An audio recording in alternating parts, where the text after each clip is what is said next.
Hello, lovely friend. I am Dr. Mary Barson. And I'm Dr. Lucy Burns. And this is the Real Health and Weight Loss Podcast. Hello, my lovely friend. How are you this morning? It's Dr. Lucy here. And, every now and then I do episodes without Dr. Mary. And today's one such episode. So I have a lovely guest who I think you are going to be super inspired by. She's just a real life woman. Her name is Laura Mason, and I am super excited to welcome her to the podcast. Laura, welcome. Thank you so much. Great to be here. Oh, Laura, you are doing so well, and I'm so excited because honestly, your story is, so many women will be listening to this and going, oh yeah, that was me. Yep, that's me. Tick that. Yep. And you're like the archetypal woman, woman in midlife. And I just thought, well, why not have just a story about, a real life woman? So perfect. Thank you. No. So I thought we might start just by, getting you to introduce yourself and maybe telling everyone a bit about where you were and what was going on for you. Fantastic. Thank you. Dr. Lucy, I think that the story kind of begins maybe about 10 or 15 years ago, and I was putting on 5 kilos, losing 5 kilos, putting on 5, losing 5, and this went on and on for a while. And I heard about this thing called low carb, and I approached a low carb program at that time when low carb was not the fashion. It was not the thing. There were not many people talking about it. And I think my family and even my doctors at the time thought I was a bit nuts. And I followed that program quite well and lost a fair amount of weight.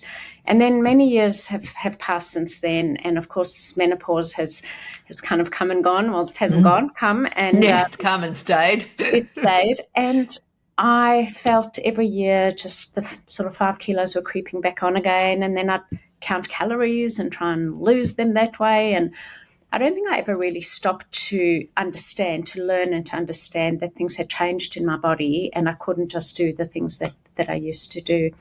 And the big thing for me, the big menopausal symptom for me, or I suppose two really, one was I just didn't sleep at night. So I'd go to sleep, fall asleep like a log, and then be up in the middle of the night for a couple of hours, 2-3 hours. And I know you'll fall over when you hear what I did to try and fall asleep. I'd pick my phone up and I'd play my Sudoku game or whatever I could to try and switch my brain off and go back to sleep. So sleep was a major challenge for me. Maybe I'd sleep one night and then not 2 or 3. And the other thing was a lot of joint pains, even though I've been on HRT or MRT for quite some time, but I was still having these joint pains. So in conversation with an endocrinologist, she suggested that I look at your program. And it took me a whole about 2 hours to go, I'm in. And I thought, well, the low carb stuff worked for me the previous time, and this sounded like a great way to get educated, but also to work a bit more on my mind. And I've never been one for meditation. I've never been one definitely not for hypnosis. And I thought this was the bit that really would put me out of my comfort zone and perhaps I'm appealing to some of your listeners who go, I've never done hypnosis or I've never thought about that. So I started the program about 3 months ago. I joined your 4-week program, and I also bought your pack of 31 hypnosis sessions. And I did them every single day. I never missed a day. And I suddenly learned how to calm my mind and think differently. And, of course, the low-carb real food just resonated amazingly with me. Yeah. You've hit the nail on the head, though, when you say people are a little bit wary of hypnosis because, it sounds a bit like bunkum, like a bit of woo or a bit of magic or a bit of just, whatever, doesn't work or whatever. But, I mean, it can be super powerful and it's hard to put into words how and why. And, every now and then I just sort of feel like a used car salesman when I go, oh, you just have to trust me. But what was your experience of it? Well, I didn't think I could lie still for so long, firstly. And so long being 10 minutes on average or whatever your average hypnosis sessions are. I didn't necessarily think that I would be able to concentrate on what was being said. I also thought I'd have to do it perfectly because I'm a little bit of a perfectionist, and you guys do such a great job of saying it's okay if your mind wanders, bring it back, that sort of thing. Yeah. So I think the first few taught me that I could actually lie still for that long, and I could, yes, my mind wandered, but I could bring it back again.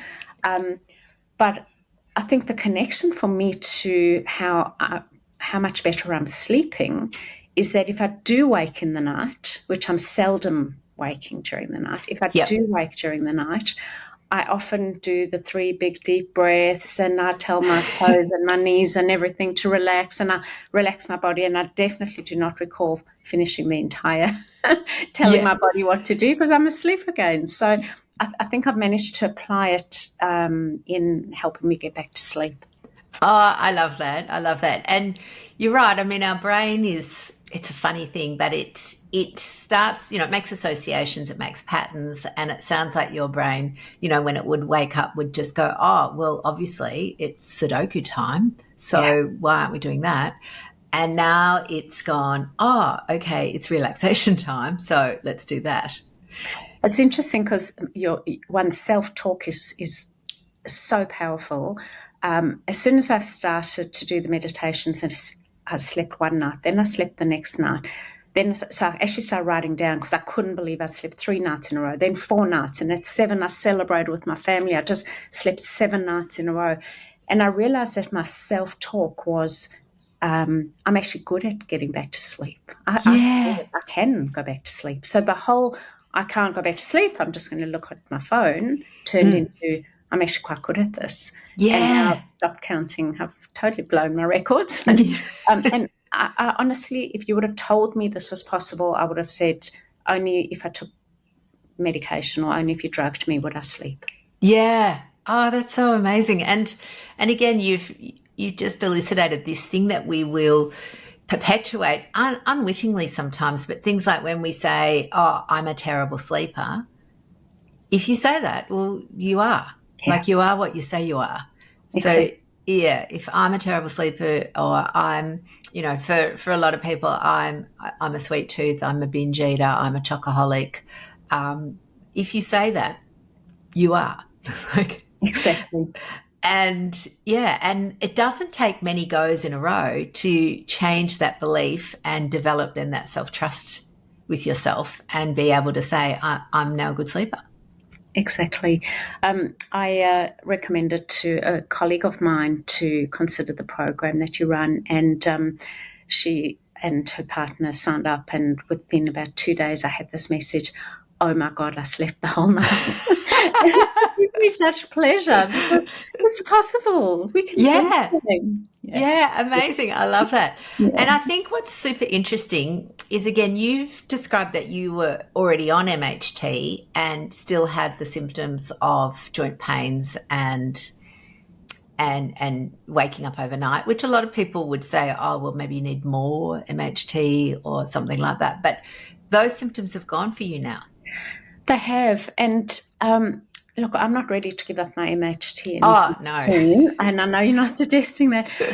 But I think the joint pains for me, I don't know what the medical reason is. You can help me on that. But it just feels like, from an inflammation perspective, like the food that I'm eating is just, honestly, without being silly, real food.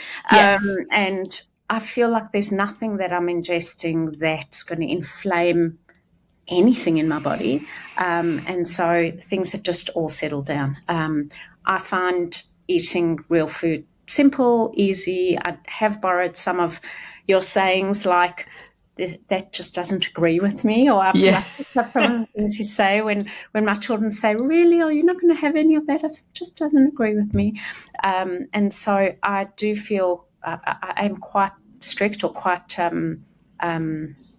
committed to eating the real food. And of course there are days where I'm not perfect, which I've learned is also okay.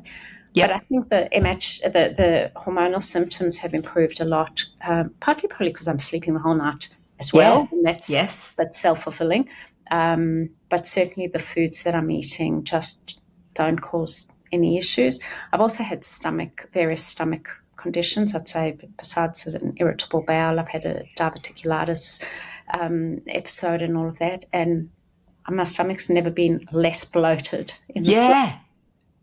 I know, it's so amazing, isn't it? Bloating and IBS, you just kind of go, oh, well, that's just part of it. And then, I don't know, you reduce both the processed food, but also the carbohydrates. And, you know, I know people go, oh, carbs aren't bad. They're not bad, but too many of them do cause symptoms for people. And I do remember the night that I was deciding to join your program, I think I emailed you guys to say, is this program okay for people with IBS? And I think it took 24 hours to reply. I'd already signed up by then. But oh, yeah, is it okay? This is really helpful, really helpful. It's so many people are on a FODMAPs diet for their irritable bowel, and then they look at the list on the various food lists, and they go, oh, well, I can't do cauliflower and I can't do onion and I can't do garlic because of my FODMAPs. And we often go, just see how you go, and people can introduce their onion, garlic, and cauliflower back in once all the other stuff's out of the way. So yeah, it's quite amazing, isn't it? I think so the scientific thing that we find with the joint pain, so there's a thing that happens where glucose, so carbohydrates are broken down to glucose, and then glucose likes to kind of bind with proteins in our body. And we know this, it binds with our hemoglobin protein, which is how we measure how much glucose is in our blood. And it binds with all sorts of proteins, including the collagen in our skin and in our joints. So when we then have glucose bound with proteins, it's much more likely to oxidize. And that is what causes the joint pains, the inflammation. It's the same with people always go, oh, you've got such lovely skin. And I'm thinking, I think a fair bit of it is that I have very little carbohydrate in my diet now. I haven't for the last 8 years. And we know that, again, the glycation of that skin, that collagen in your skin, and then particularly with a bit of excessive sunlight, not a little bit of sunlight, but is fine, but excessive sunlight oxidizes, then causes the wrinkles and the inflammation and the redness and all the things that go on with our skin. So, yeah, there's definitely a scientific basis for those improvements. And people often think, oh, I think you're making it up, joint pain. How's changing your diet going to improve your joints?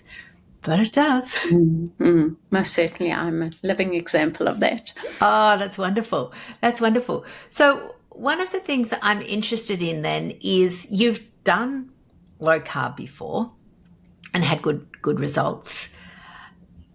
What do you think's been the difference this time then? I've definitely been one of those people who espouse that it's 80% diet and 20% exercise. And I heard you guys saying last week or the week before, it's about 95% mindset or something like that, and 5% what you eat.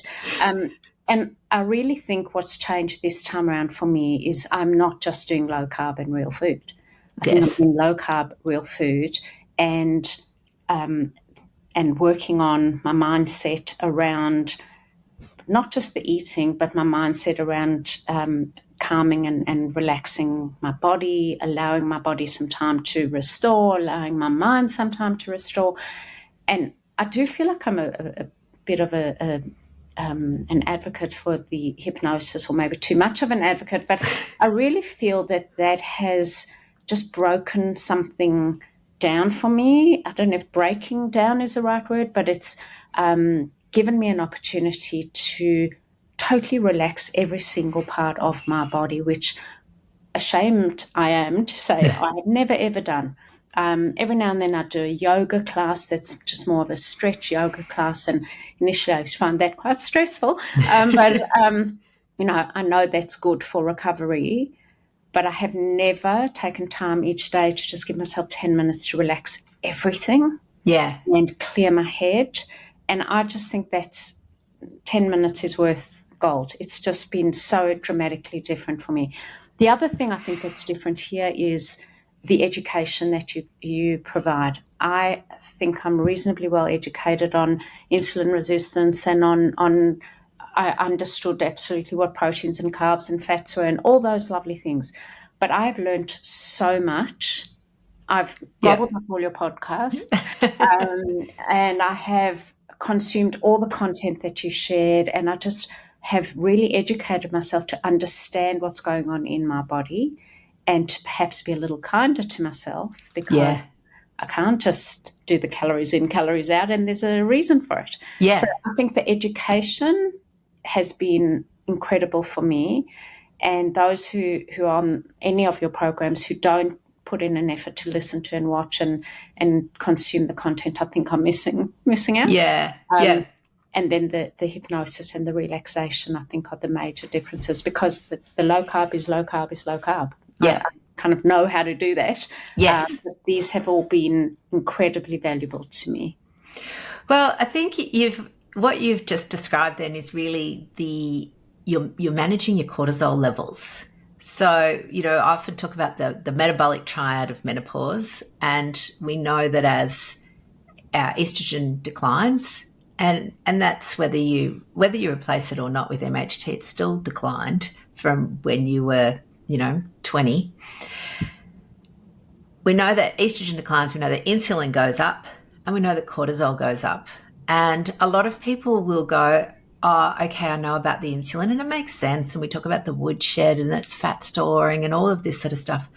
But they really struggle to appreciate the dramatic effect that prolonged cortisol can have on our body and the way our body processes, its energy. And I understand why, as particularly, Western women, because our society glorifies busyness, and, resting is lazy and busy is good.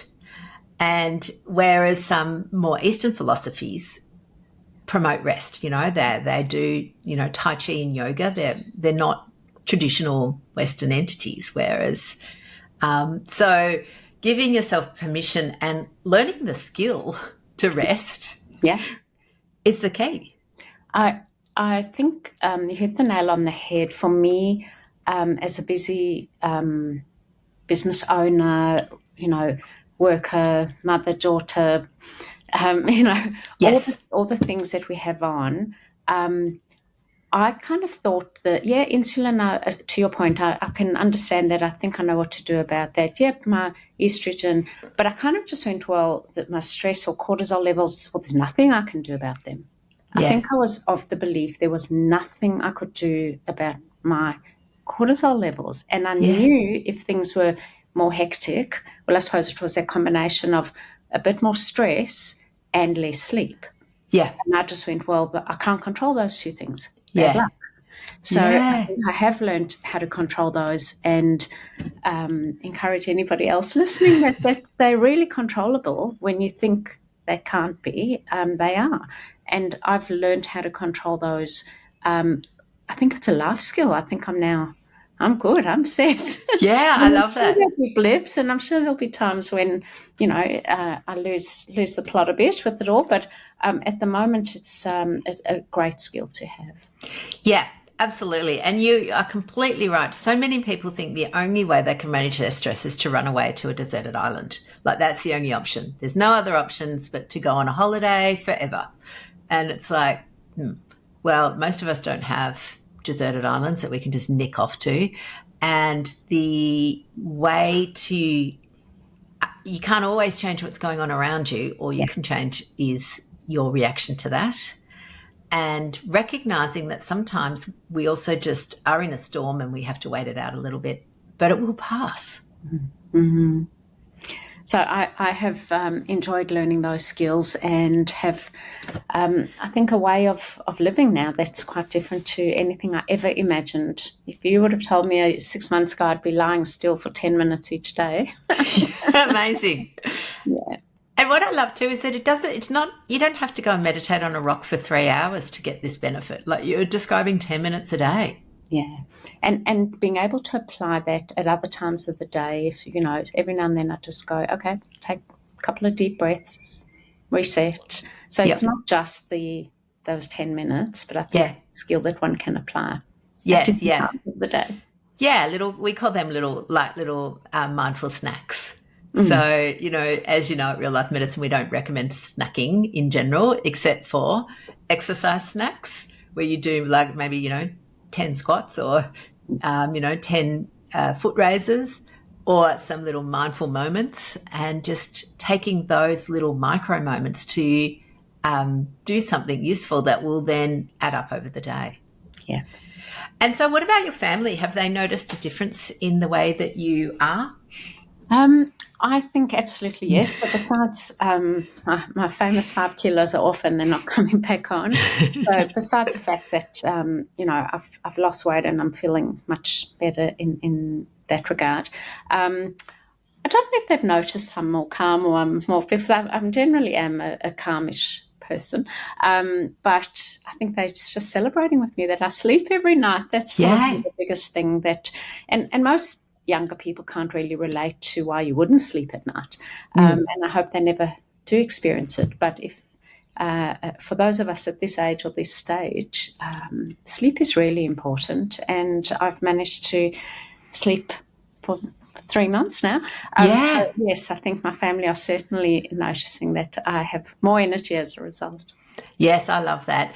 And you're right. I mean, sleep, a lot of us just think sleep's sort of something that you do at the end of the day. And I remember people used to say, I wish I had a few more hours in the day. And I'd be thinking, I wish I had a few more hours at night so that I could sort of sleep for longer. But so much happens during our sleep. It's not a passive process where we're just closing our eyes and nothing's going on. There's a whole heap of goodness going on. Yeah. So I love that I love that for you, that you've now got that you're, while you're sleeping, you've got your DNA, little, fractures in the DNA are repairing, your proteins are repairing, your brain's laying down memory, it really is.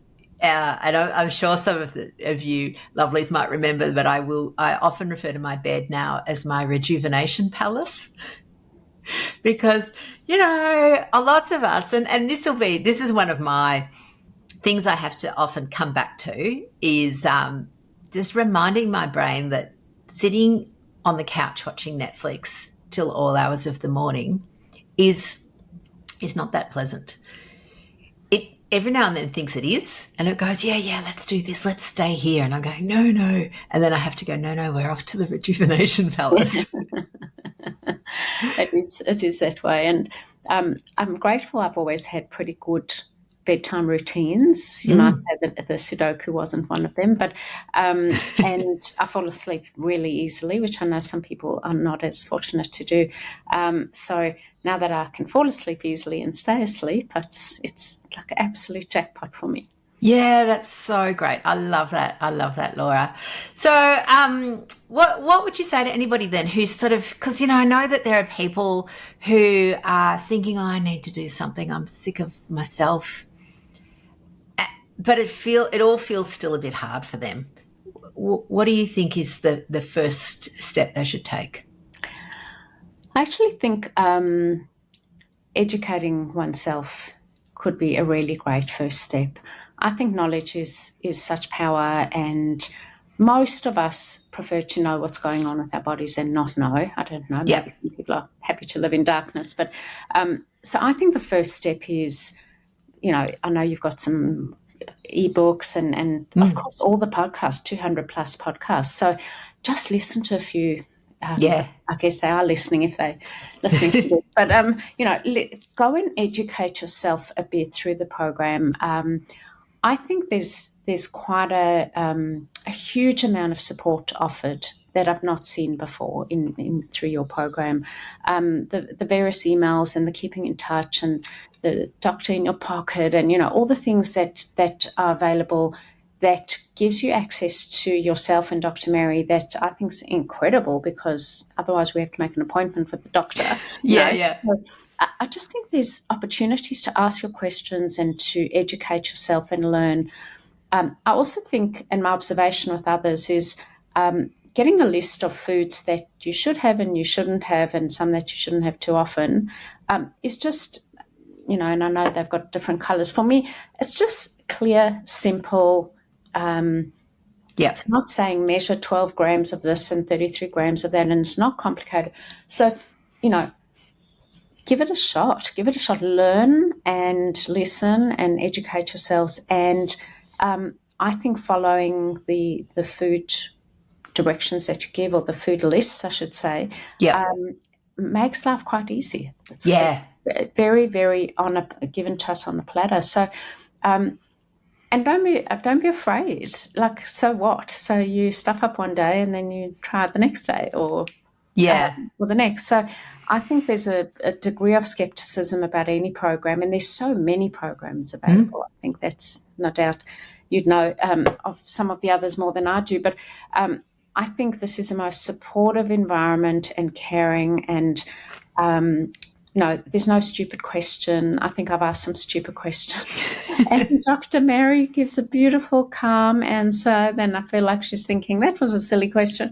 But there's no silly questions, and the support is incredible. So you're not on your own. Maybe that's the message. That's actually our tagline for Momentum, is that you're doing this for yourself, not by yourself. Mm-hmm. And so I'm so happy because, you just said that unprompted, and I think, oh, good, we've achieved our aim, because that is our aim. We want people, I know people's brains, everyone's brain does this. They're looking for the missing bit, and their brain thinks the missing bit is a meal plan or a recipe book. And whilst we have those, they're not the missing bit. It's the whole bit. It's the whole thing, isn't it? It is, and that's a lot of people ask me what I changed, and I said, well, about 10 things. Yeah. So it's exactly that. It's not just the one thing. And in fact, I changed so many things on day one that I wasn't even too sure what was working. Yeah. And then I kind of went, okay, I'll just maybe stop that, or do a bit less of this, a bit more of that. And I found my happy place. So I think it's the whole shebang, really, isn't it? It's the whole supportive. It's hard to describe. Yes, we know there are other women, and obviously men as well, but other people who are facing similar things. But here's a community of people who are literally all facing the same thing with the same questions and the same challenges or similar. And somebody else gets to ask a question sometimes for you, and you don't have to, or you can ask it. And as I said, the education and all the podcasts and all the online stuff answers a lot of the questions.